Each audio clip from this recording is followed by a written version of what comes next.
Let's take a closer look at Viveza. It's the app that allows you to quickly change the color, tonality, contrast, and hues of your image so you can get the maximum punch in the shortest amount of time. And so to do this, we're gonna work with 3 images. So hop over with me on the computer. I'm gonna go over to my workshop images folder. I'm gonna open Nik Viveza, and I have 3 images that I wanna work with. Bubbles, Bubbles 2, and T fields. And to save time, I'm just gonna drag all of those into Photoshop so that we can see all of those side by side. We're gonna start with bubbles, and I'm gonna show you how quick and easy it is to change the contrast and tonality and saturation of your images using Nik Viveza.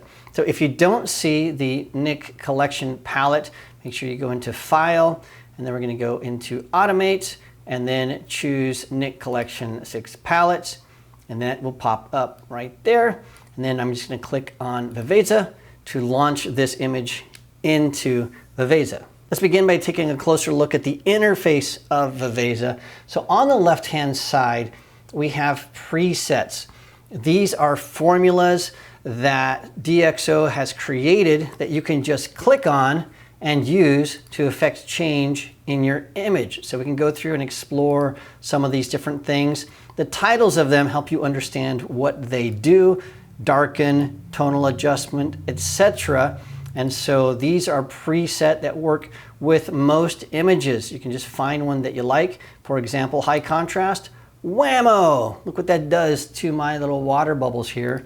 We have a just sky. If we had an image that had a sky, we would use that, etc. So you can sort of explore these. These are built-in settings that quickly allow you to edit your images. I'm gonna go back here to neutral.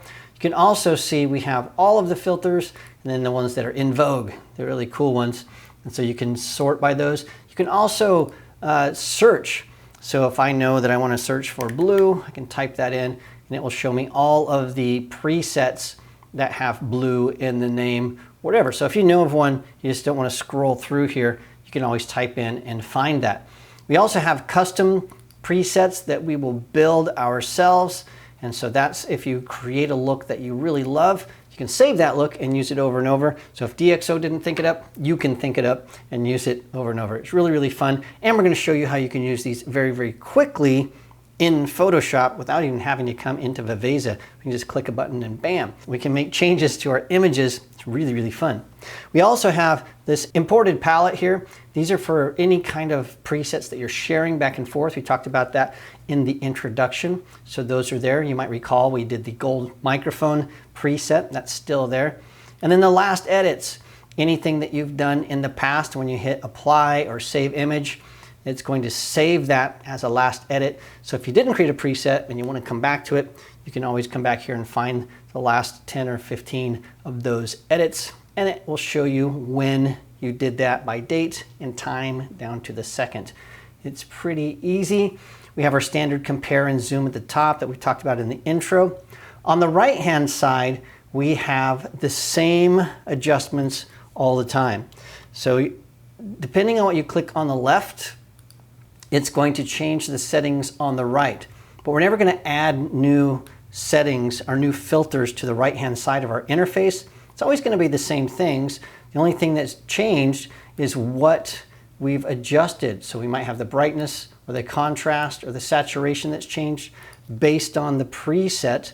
And so that is always there for you.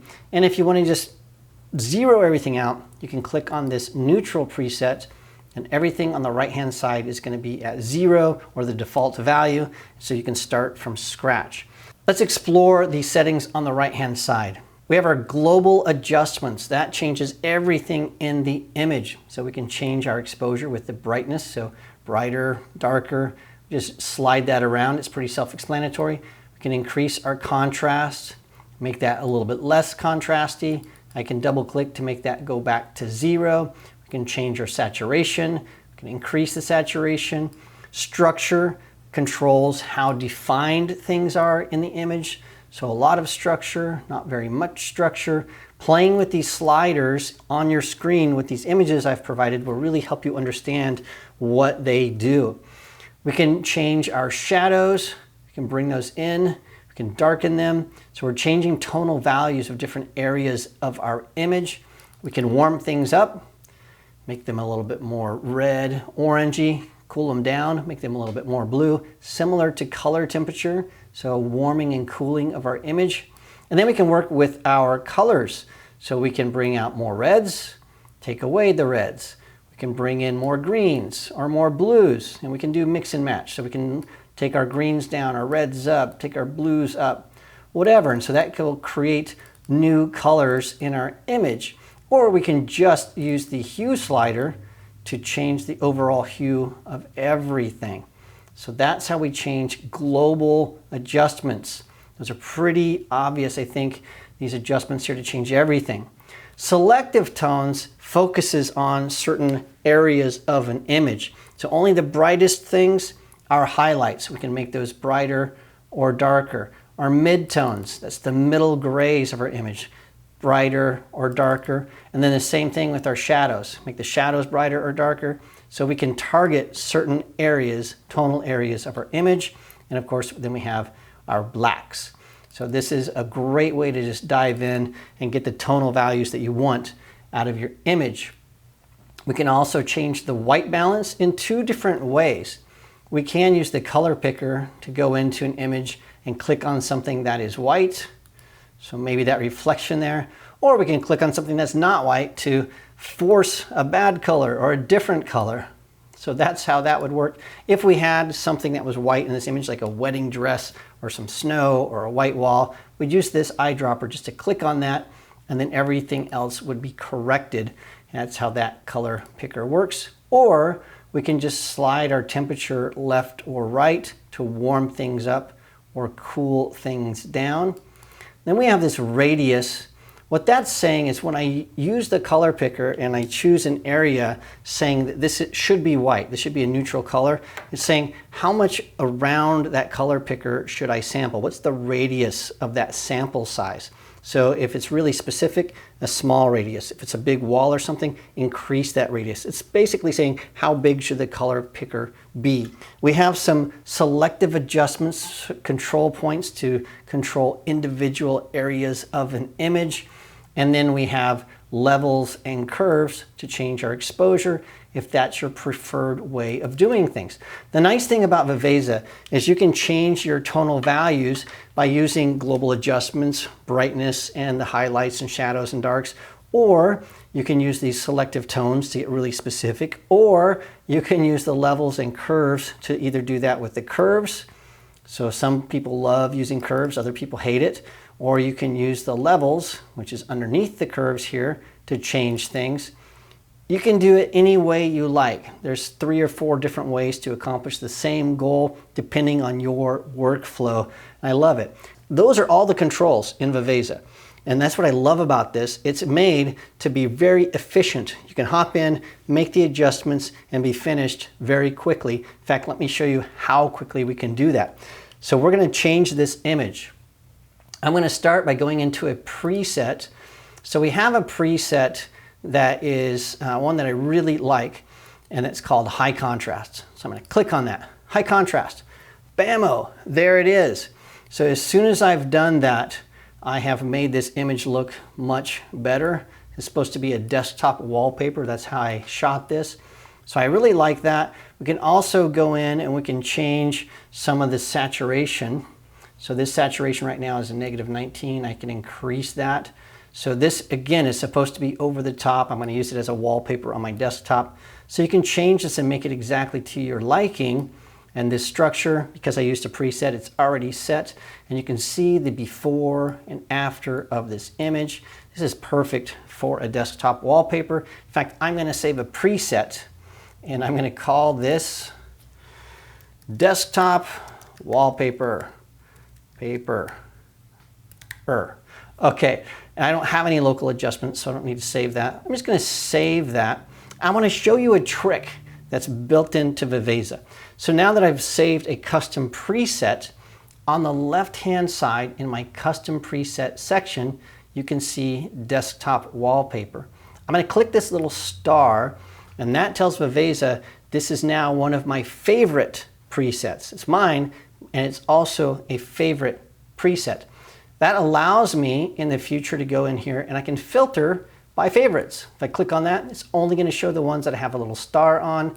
And so that makes things very useful, but it also helps me do some things in Photoshop, which I'm going to show you right now. So what I'm going to do here is I'm going to cancel this. Actually, I'm going to apply it. I'm going to convert it to a smart object and apply this just so that we can see that this shows up in Photoshop. And if we ever want to, all we have to do is double click on the smart filter. That opens Viveza, and then I have a non-destructive edit. So I can go in, I can change anything I want. So maybe I want the contrast to be brighter or darker or whatever it is. If I just want it to be a little different, I have that option because I've saved it as a smart object. I'm going to apply that once again. You can see it's a little less saturated, maybe a little bit more pleasing and not so crazy on my desktop wallpaper. Okay, let's see what happened in Photoshop because we created that favorite. So I'm going to go over here to this other bubbles image, this one right here. I want to use the same edit. I want to use the preset on this image. If I go to my Nik collection palette here and I go to Viveza, notice there's this little arrow on the right hand side. If I click on that, you can see that we have three things. The last edit, so that's the last thing I ever did in Viveza, golden hour, which is one of my favorites, and then desktop wallpaper. That's another favorite, and that's the one we just created. So anything that you say is a favorite in any of the Nik apps are going to show up in the Nik collection palette, and you can just click on that. So I have some options with this little gear here. So I can tell this to apply my favorite or my preset or my last edit, so any of those three things, either in Photoshop or in the Nik collection. Let me show you the difference. So first I'm going to choose apply in Photoshop. So what I'm saying is when I click one of those favorites, when I click one of those last edits, where does it take place? So right now it's saying in Photoshop. So I have my image here. I'm going to click on desktop wallpaper. That's what we just created. This is going to go throw this into Viveza and bring it back into Photoshop just like that. With one button, we applied the exact same filter without having to do anything. The problem with doing it that way, I'm looking at this and I'm thinking, that's way too saturated. It's too much. And so I really wish there was a way that I could change that saturation in that preset. And of course, there is. So I'm going to delete that layer. I'm going to change that option from apply in Photoshop to apply in Nik collection. I'll hit OK. We're going to do the same thing. I'm going to go to Viveza. I'm going to click on desktop wallpaper, but now it's going to do the same thing except it's going to open in Viveza.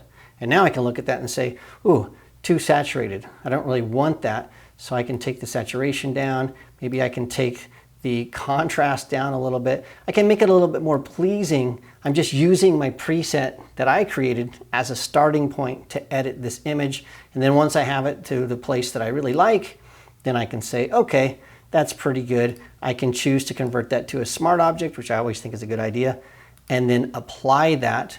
And then that's going to show up as a separate layer. So I've preserved the ability to have a non-destructive edit, but the choice is yours. Maybe you have a high saturation or high contrast setting that you like to apply to almost every single image. You really don't want to go into the Nik collection. You don't want to go into Viveza. You just want to click a button and apply it.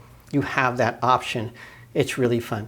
Okay, water bubbles are really fun to see how those changes are made. But it's probably not every day that you're editing water bubbles. So let's look at a realistic image. And so we have these tea fields that are in northern Vietnam that I absolutely love. So what we want to do is we want to change the contrast. We want to warm up this image. We want to give a little bit more contrast to the sky. We want to make this a more pleasing image, something that we can print or put on our desktop a little bit later. So again, let's go in. I'm going to close this little triangle here. We're going to open this in Viveza and let's start editing this image. The first thing I would normally do when I'm editing an image like this is first look and see if any of the presets work. So as I'm going through here, clicking on these presets, I'm going to see if there's one that maybe would work, this tonal adjustment. Maybe that looks sort of good. Sharpen eyes is for portraits, soften skin is for portraits, high contrast, ugh, I don't like that. Adjust sky. I've got some things here that could be a good starting point, and so maybe that's what you would like to do. I want to do this from scratch to show you how it's done. So I'm going to choose neutral to make sure all of the settings on the right hand side are at 0, at the default value, so that we can change our global adjustments, our selective tones, and we can look at selective adjustments, how those work, and then finally levels and curves. We're going to go through all of those things. So the first thing I normally start with are my global adjustments. Let's get most of the photo where I'd like it to be. So I'm going to go in here. The first thing I'm going to do is I'm going to brighten this up just a little bit, just to bring that up. I can see things changing here in my histogram. That's helping me understand what's happening in the image. I want to saturate this a little more. There's a lot of green here that I want to bring out.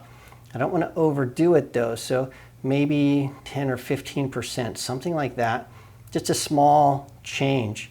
The other thing that's really interesting in this image, if I go in here to 100%, we can see that there are individual little tea plants and all this grass here that's showing up and all the texture. We really don't see that right now.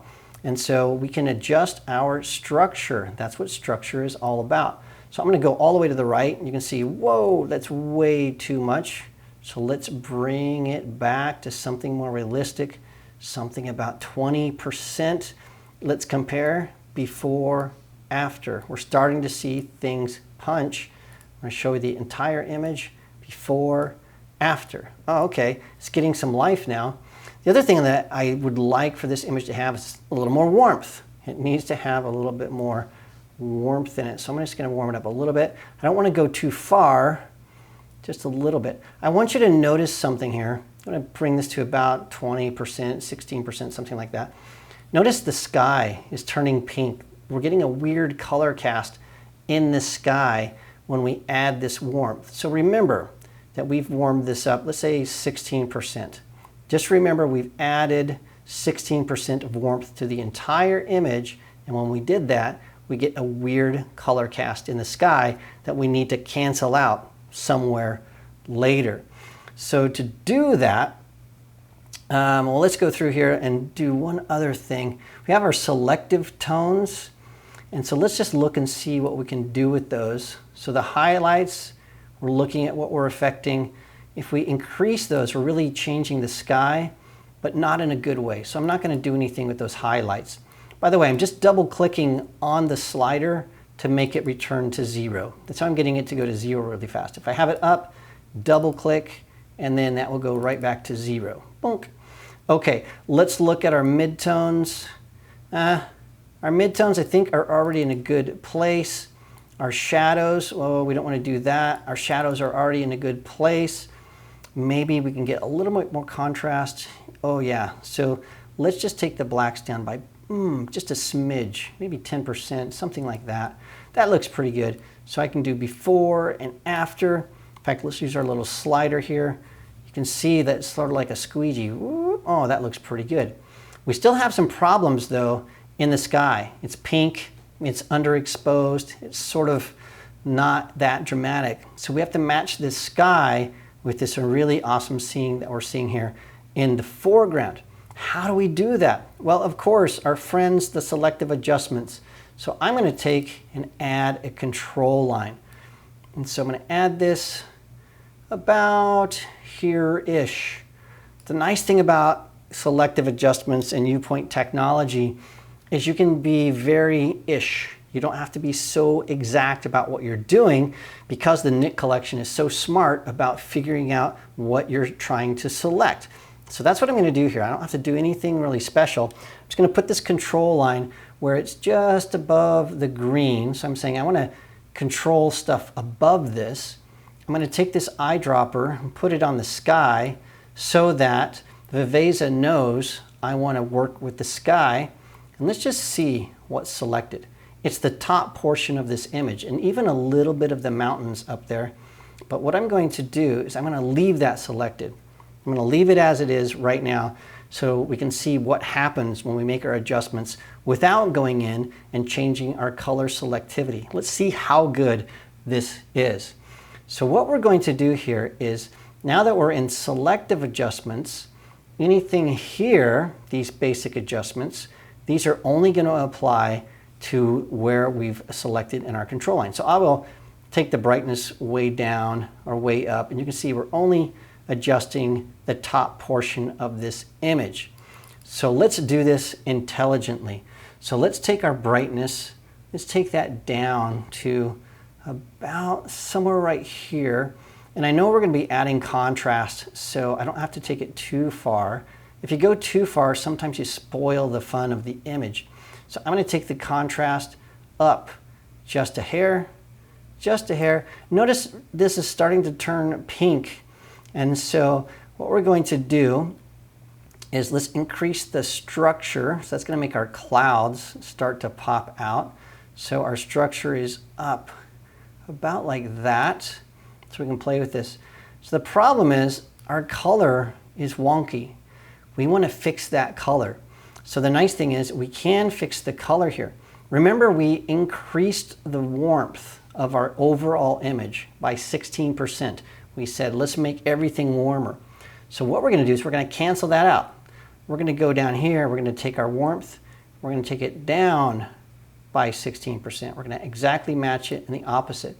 Now you can see that's now a neutral color, but it's still the wrong color. It's still too blue.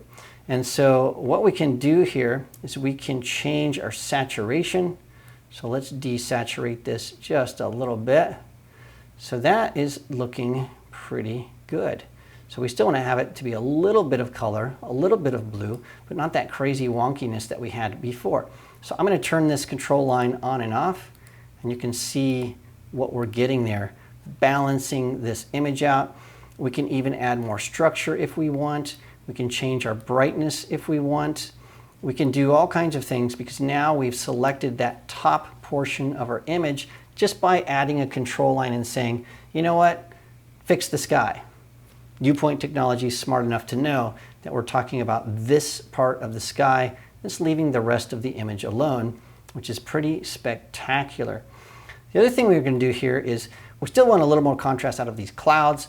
And so I know those clouds are in the highlights. So let's take the highlights down about 20–25%. And then our midtones, let's increase those just a little bit. Something like that. We've got to be careful not to overdo it.